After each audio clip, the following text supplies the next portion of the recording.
Hello everyone, how are you? Hope you guys are well. Welcome to back Green Test Tech Brief. Viewers, নতুন একটি technology ভিডিওতে আপনাদেরকে স্বাগত। Smartphone ব্যবহার করার সময় খবরদার এই চারটি কাজ করবেন না, নইলে খেতে হতে পারে জেলের হাওয়া। বর্তমান ডিজিটাল যুগে আমাদের স্মার্টফোনে যদি কিছু সার্চ করতে হয় তাহলে কিন্তু আমরা সকলেই গুগল মামার শরণাপন্ন হই। আবার কোনো মেসেজ, ইমেজ কিংবা ভিডিও সবার মাঝে যখন শেয়ার করতে যাই তাহলে কিন্তু সোশ্যাল মিডিয়াই কিন্তু আমাদের একমাত্র ভরসা। এই ধরনের প্ল্যাটফর্মগুলো যদি আপনি সঠিকভাবে ব্যবহার করেন তাহলে তো কোনো সমস্যাই নেই, কিন্তু কখনো যদি এগুলোর অপব্যবহার করে আপনি ধরা পড়েন তাহলে কিন্তু আপনাকে সরাসরি জেলে যেতে হতে পারে। আগে হ্যাঁ, অবিশ্বাস্য মনে হলেও এটি কিন্তু সত্যি।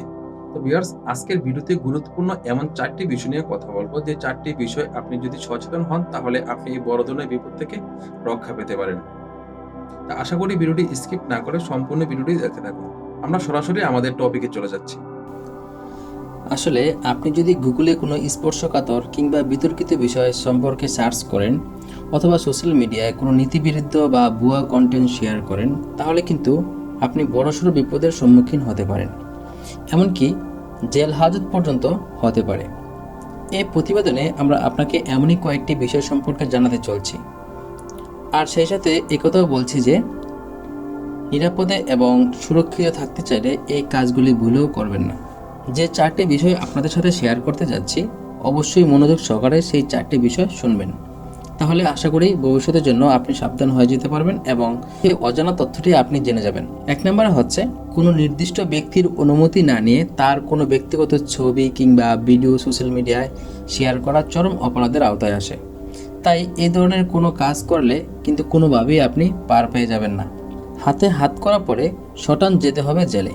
সুতরাং কারো ছবি কিংবা ইমেজ তার গোপনীয়তা রক্ষার্থে আমরা সবাই এই ব্যাপারটিতে সচেতন হব। দুই নম্বরে হচ্ছে, সার্চ ইঞ্জিন গুগলে বোমা বানানোর উপায় কোনো মতেই খুঁজতে যাবেন না, তাহলে কিন্তু পরিণতি মোটেই ভালো হবে না। কারণ বোমা বানানোর পদ্ধতি সার্চ করলে আপনি দেশের সিকিউরিটি এজেন্সির রাডারে চলে আসতে পারেন, যার ফলে আইপি অ্যাড্রেস দেখে সরকার আপনার গতিবিধি ট্র্যাক করতে পারবে। সেক্ষেত্রে সিকিউরিটি এজেন্সিগুলি তৎক্ষণাৎ আপনার বিরুদ্ধে অ্যাকশন নেবে, যার ফলস্বরূপ আপনাকে দীর্ঘমেয়াদী কারাদণ্ড ভোগ করতে হতে পারে।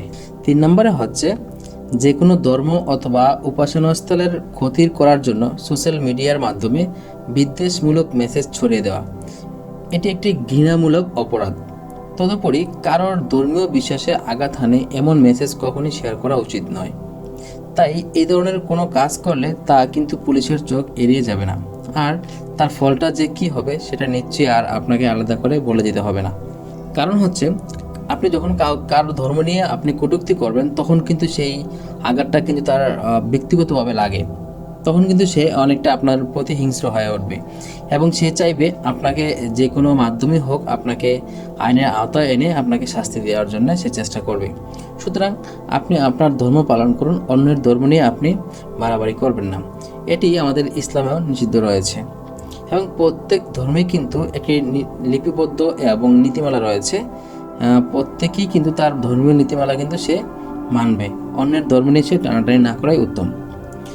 4 নম্বর হচ্ছে, সামাজিক মাধ্যমে কখনো ভুয়ো বা উস্কানিমূলক বা হিংসাত্মপূর্ণ কন্টেন্ট শেয়ার করবেন না, কারণ এরকম কাজ করে ধরা পড়লে প্রশাসন আপনার বিরুদ্ধে আইন অনুযায়ী কড়া ব্যবস্থা নেবে, যার সুবাদে আপনি বড়সড় শাস্তির সম্মুখীন হতে পারেন, এমনকি জেলের হাওয়াও খেতে হতে পারে।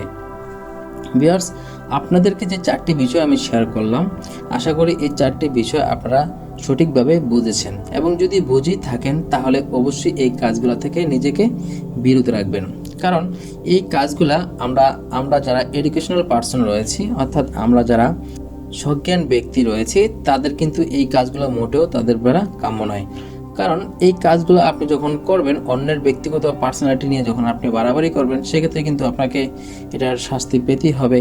যেমন ধরুন, আপনার কোনো একটা ব্যক্তিগত জিনিস যদি অন্য কেউ নিয়ে হস্তান্তর করে, অর্থাৎ সেই পার্সোনাল ব্যাপারটি নিয়ে অন্য কেউ বাড়াবাড়ি করে, সেক্ষেত্রে কিন্তু আপনি অনেক রাগান্বিত হবেন এবং আপনার কাছে ব্যাপারটা অনেকটা খারাপই লাগবে। তো ভিউয়ার্স, এই অজানা তথ্যগুলা জেনে আশা করি আপনাদের উপকার হবে। তো ভিউয়ার্স, ভিডিওটি অধিক পরিমাণে শেয়ার করে আপনাদের বন্ধুদের দেখার সুযোগ করে দিন, তাহলে এই ভিডিওটি দেখে তারাও অজানা কিছু তথ্য জানতে পারবে এবং নিজেকেও সচেতনভাবে রাখতে পারবে।